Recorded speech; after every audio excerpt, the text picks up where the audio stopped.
வெங்கட் பிரபு இயக்கத்தில் விஜய் நடித்து வரும் தி கோட் படத்தில் AI எனப்படும் செயற்கை நுண்ணறிவு தொழில்நுட்பம் மூலம் நடிகர் விஜயகாந்த் கேமியோ ரோலில் தோன்றுவதாக தகவல் வெளியாகியுள்ளது. விஜய் நடிக்கும் 68வது படமான the greatest of all time படத்தை வெங்கட் பிரபு இயக்குகிறார்.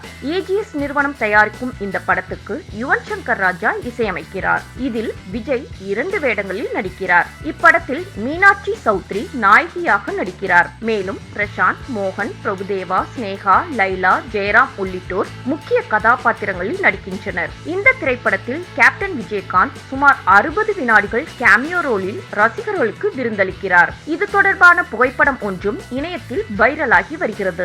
கதைக்கு திருப்பமான ஒரு கதாபாத்திரமாக கேப்டனின் ரோல் இருக்கலாம் என்றும் சொல்லப்படுகிறது. செந்தூரபாண்டி என்ற படத்தில் விஜயை கேப்டன் அறிமுகப்படுத்தியது உலகத்துக்கே தெரியும். இயக்குனர் S.A. சந்திரசேகர் மீதும் விஜய் மீதும் அவருக்கு எப்போதும் மிகப்பெரிய பாசம் உண்டு. இதற்கு மரியாதை செய்யும் விதமாக தி கோட் படத்தில் இந்த புதிய முயற்சி மேற்கொள்ளப்பட்டுள்ளதாக படக்குழு தரப்பில் தெரிவிக்கப்பட்டுள்ளது. இதனால் விஜயகாந்த் ரசிகர்கள் மகிழ்ச்சியில் இருக்கிறார்கள். செப்டம்பர் மாதம் படம் ரிலீஸ்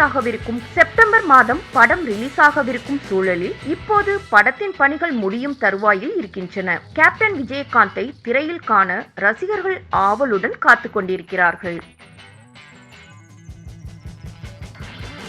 செய்திகளை உள்ளது உள்ளபடி தெரிந்து கொள்ள ரெஃப்ளெக்ட் நியூஸை சப்ஸ்கிரைப் பண்ணுங்க.